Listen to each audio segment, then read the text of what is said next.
Good morning বন্ধুরা, Bangla serial সমাচার তোমাদের জন্য তোমাদের পছন্দের ধারাবাহিক অনুরাগের ছোঁয়ার আজকের রিভিউ নিয়ে পৌঁছে গেছে। তাহলে আর দেরি না করে দেখে নেওয়া যাক যে আজকের পর্বে কী হতে চলেছে। শুরুতে আমরা দেখতে পাচ্ছি সূর্য আর দীপা দুজনে একই স্বপ্ন দেখছে, তাও আবার ভোরবেলা। যে দীপা একটা সাদা শাড়ি পরে আছে, দীপা বলছে ডাক্তারবাবু আমাকে বাঁচান, আমাকে বাঁচান। এইভাবে আমাদের আলাদা হতে হলো। আর দীপার সামনে একটা ফাঁসির দড়ি। এটা দেখে তো দীপা একদম চিৎকার করে ওঠে ডাক্তারবাবু বলে, আর ওদিকে ডাক্তারবাবু সূর্য চিৎকার করে ওঠে দীপা বলে। তখন দীপা বলছে আপনিও কি একই স্বপ্ন দেখলেন যেটা আমি দেখলাম? বলছে হ্যাঁ। বলে এর আগেও আমি আর রূপা একই স্বপ্ন দেখেছি। তখন সূর্য বলছে তাহলে কি সেটা সত্যি হয়েছিল? তখন দীপা বাইরের দিকে তাকিয়ে দেখে ভোর হয়েছে, ভোরের স্বপ্ন। বলছে ভোরের স্বপ্ন সত্যি হয় ডাক্তারবাবু? এই নিয়ে দীপা কিন্তু খুব চিন্তায় পড়েছে। কিছুক্ষণের মধ্যে দেখা যাচ্ছে যে দীপা তার শ্বশুরমশাইকে এসে বলছে যে একটা টেন্ডার পেয়েছে। তো তার শ্বশুরমশাই তো খুব খুশি হয়ে যায়। সূর্যের কাকিয়া বলছে কি টেন্ডার না জেনে খুশি হয়ে গেলেন? বলে হ্যাঁ, কারণ আমার বড় বৌমার উপর পুরো বিশ্বাস আছে। দীপা বলছে যে কোনো একটা হসপিটালের কোনো একটা ক্লিনিক খালি হচ্ছে, তার জন্য টেন্ডার ছেড়েছে। আর দীপা সেটাতে সূর্যের নাম করে অ্যাপ্লাই করেছে। এবার সেই হসপিটালটা নাকি লাবণ্য সেনগুপ্তের নামে হবে, আর সূর্য সেটাকে চালাবে। তো এরকম একটা চিন্তাভাবনা করা হয়েছে, আর 19শে মে সেটার ডেট ঠিক করা হয়েছে। তখন তো সবাই শুনে এটা খুব খুশি হয়ে যায়। ওপর থেকে কিন্তু রুডিও শুনছে। এদিকে তখন উর্মি বলছে তাহলে তুই এই বিজনেসটা জয়ের নামে করে দিচ্ছিস না কেন? তখন দীপা বলছে শোন, জয় থাকবে তো, জয় ওনার হাতে হাতে কাজ করবে, ওনাকে অ্যাসিস্ট করবে। বলে কি তার আমরা সবসময় চাকরের মতো কাজ করবা? তোরা আমাদেরকে চাকর ভেবে রেখেছিস নাকি? তখন দীপা বলছে কি হচ্ছে এসব, কি কথাবার্তা বলছিস তুই এসব? বলে না, আমার একদম ভালো লাগছে না। রত্নাদেবীও তখন মেয়ের কথায় তাল মেলাচ্ছে। তখন রত্নাদেবীর কথায় কিন্তু সবাই বিরক্ত হচ্ছে। সূর্য বলছে আমার না এসব ভালো লাগছে না, একদম ভালো লাগছে না। উর্মিও চলে যাওয়ার ধমকি দিচ্ছে। তখন বলছে এইসব চলে যাব, মরে যাব, এইসব না আর ভালো লাগছে না শুনতে, বড্ড ব্ল্যাকমেলের মতো শোনাচ্ছে। সত্যি এসব ভালো লাগছে না। সূর্যের কাকিয়া বলছে দীপাকে করে দাও না ব্যবসাটা ওর নামে। তখন দীপা বলছে সব কিছুর একটা লিমিট আছে।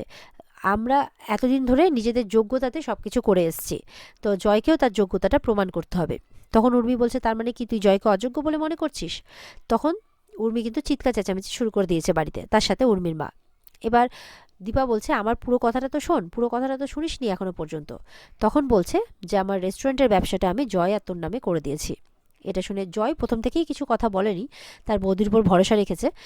আর উর্মির মা তখন কানে কানে গিয়ে বলছে থেমে যা, চুপে যা, এত এত টাকা যাওয়ার নাম করিস না, এরমভাবে বলছে। উর্মি বলছে হ্যাঁ মানলাম তুই মহান কাজ করেছিস, কিন্তু মায়ের ব্যবসা দুই ভাই পাবে না কেন? তখন দীপা বলছে আগে ওকে সেই যোগ্য হয়ে উঠতে হবে, নিজের যোগ্যতা প্রমাণ করতে হবে, তারপরে।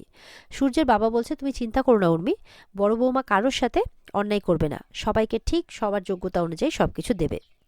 আর ওদিকে রুডি সবটা শুনছে, আর রুডি ঠিক করছে 19শে এপ্রিলই সব কিছু ঠিক করে দেবে, শেষ করে দেবে। এদিকে ঘরে এসে সূর্য দীপাকে বলছে যে তুমি এইভাবে সব কিছু ভাগাভাগি করে দিচ্ছ কেন? দীপা বলছে ভোরে সেই স্বপ্নটা দেখার পর থেকে আমার মনটা যেন কেমন একটা ভয় ভয় করছে ডাক্তারবাবু, আমার আর ভালো লাগছে না। তখন সূর্য বলছে কিচ্ছু হবে না। তখন বলছে যে তোমাকে আমি ভুলে যাব এরকম কখনো কোনো দিনও হতে পারে না, আমরা সবসময় এক ছিলাম আর একই থাকবো। তখন দীপা বলছে সবাই কি সবসময় থাকে? যেতে তো হয় বলুন। সূর্য বলছে না, আমরা একে অপরকে ছেড়ে কখনো কোথাও যাব না। এই বলে দীপাকে জড়িয়ে ধরে। দীপাও সূর্যের বুকে মাথা রেখে যেন একটু শান্তি অনুভব করছে। এদিকে দেখা যাচ্ছে সবাই কিন্তু রেডি হয়ে চলে এসেছে, ওই ক্লিনিকের উদ্বোধন আছে সেখানে যাবে। এবার সূর্য বলছে সবাই কই আসলে, এখনো তো এলোই না, কৃষ্ণ তো এলোই না। কৃষ্ণ সেদিন ব্যাঙ্গালোরে গেছে কোনো একটা প্রজেক্টের কাজে, রূপা তাই বলছে। এদিকে রুডি মনে মনে প্ল্যান করছে সবাইকে তো এত আনন্দে থাকতে দেবো না, আমি সবটা শেষ করে দেবো। এই বলে হঠাৎ করে কিন্তু শরীর খারাপের বাহানা করছে। সূর্য বলছে কই দেখি, পালসটা দেখি। পালস চেক করে দেখছি যে সব কিছু ঠিক আছে। বলে সব তো ঠিক আছে, তাহলে তোমার মাথা ঘুরছে বলছো যে? বলে আমার শরীরটা সত্যি ভাল লাগছে না, খুব টায়ার্ড লাগছে। সোনাকে বলছে তুমি চলে যাও। সোনা তো কিছুতেই যাবে না তাকে ছাড়া, কিন্তু সোনাকে বলছে যাও তুমি, তুমি না গেলে আমার গিল্ট হবে নিজের মধ্যে যে আমার জন্য তুমি যেতে পারলে না, প্লিজ তুমি যাও। এই বলে তো সবাই মিলে চলে যায়, আর কৃষ্ণ বাড়িতে থাকে। উর্মি বলছে আমি বরঞ্চ থেকে যাই ছেলেটার কাছে, কারণ ওখানে আমার গিয়ে হাততালি দেওয়া ছাড়া কী বা কাজ আছে। তখন এই করতে করতে রুডি বলছে কাউকে থাকতে হবে না, আপনারা যান, আমি ঠিক আছি। এই বলে রুডি বাড়িতে থাকে, সবাই মিলে চলে যায়। ওদিকে যাওয়ার আগে সোনা রুডির সাথে কথা বলছে ঘরে গিয়ে। রুডিকে বলছে তুমি কিন্তু ঘুমিয়ে পড়বে, শরীর ভালো না, হ্যাঁ? তখন রুডি বলছে আসলে লোকজনের সামনে আমার না যেতে ইচ্ছে করছে না, গেলেই শুধু মনে হবে যে যদি আমাকে দেখে চিনে নেয়, আমার সাথে এত কিছু হয়েছে। তখন সোনা বলছে তোমাকে এসব নিয়ে ভাবতে হবে না, তুমি তো আর আগের মতো নও, তুমি পাল্টে গেছো, তাই আমি এখন তোমাকে খুব ভালোবাসি, আর আমি এসে তোমাকে অনেক ভালোবেসে দেবো, তুমি এখন শুয়ে পড়ো। এই বলে সোনা বেরিয়ে পড়ে। ওদিকে হসপিটালে গেছে সবাই মিলে, ফিতে কাটার পালা। তখন সূর্য তো সবাইকে বলছে আজকে আমরা সবাই ইউনাইটেড, সবাই মিলে একসাথে আছি, জোট বেঁধে আছি, কত ভালো লাগছে আমার, সবাই খুব খুশি। দীপা তার শ্বশুরমশাইকে বলছে ফিতে কেটে উদ্বোধন করতে। সূর্যের বাবা বলছে তুমি তোমার মায়ের যোগ্য উত্তরসূরি, তুমি করো। বলে না বাবা, মার পরে তো আপনি আছেন আমাদের মাথার উপরে ছাতা হয়ে, আপনি করবেন। সূর্যের বাবা বলছে লাবণ্য নেই, কে বলেছে, লাবণ্য আছে তো আমাদের মধ্যে। এই পাকা বুড়ি, এসো তো ফিতেটা কেটে ফেলি। এই বলে ছোট্ট লাবণ্যকে নিয়ে ফিতেটা কাটে সূর্যের বাবা। সবাই হাততালি দিচ্ছে, সবাই খুব খুশি। ওদিকে দেখা যাচ্ছে রুডি ওর মায়ের সাথে কথা বলছে। বলছে তুমি চিন্তা করো না, আমার উপরে ভরসা করো, আমি সব কিছু শেষ করে দেবো, আর 1 ঘন্টার মধ্যে সব কিছু শেষ করে দেবো। এই বলে ফোনটা রেখে রূপাকে ফোন করছে যে বৌদি বৌদি, আমি না পাল্টাতে চাই, আমি ভালো হতে চাই, আমি সোনাকে বলতে পারছি না, আমি তোমাকেই বলতে চাই কথাগুলো, প্লিজ তুমি বাড়িতে এসো। এইভাবে বলছে।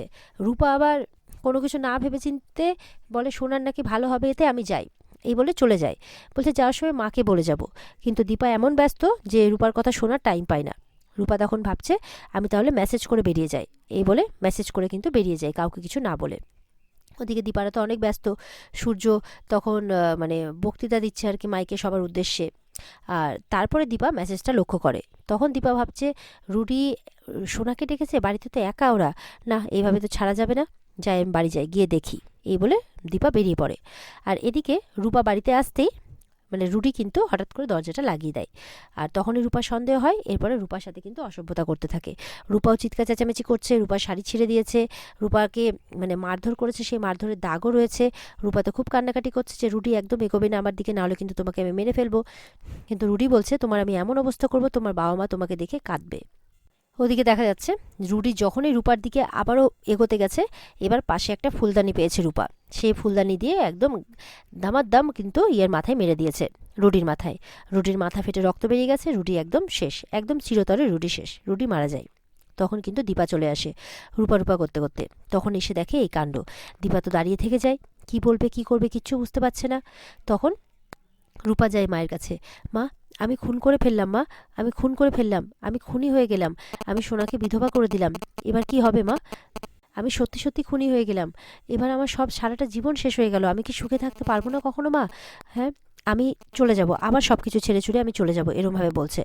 তখন দিবা রূপাকে উঠিয়ে বলছে তুই কিচ্ছু করিসনি, এই এই দানবটার এই শাস্তি হওয়াই উচিত ছিল, তুই একদম ঠিক কাজ করেছিস, তবে তুই খুন করিসনি, তোর মা আছে, তোর মা বাঁচাবে তোকে। এই বলে কিন্তু ফুলদানিটা দীপা নিজের হাতে নিয়ে নেয়, যাতে সবাই এটা ভাবে যে খুনটা সে করেছে। আর এখানে আজকের পর্ব শেষ হয়ে যায়। তো বন্ধুরা, এই ছিল আজকের পর্বের রিভিউ। ভালো লাগলে কিন্তু কমেন্ট করে আমাদের জানাবে, আর আমাদের সাথে জুড়তে আমাদের চ্যানেলকে সাবস্ক্রাইবটাও করে দেবে। আর আজকের পর্বের ফুল এপিসোড দেখতে অবশ্যই স্টার জলসার পর্দায় চোখ রাখবে। তাহলে দেখা হচ্ছে তোমাদের সাথে আগামীকালকে। সবাই ভালো থাকবে, টাটা।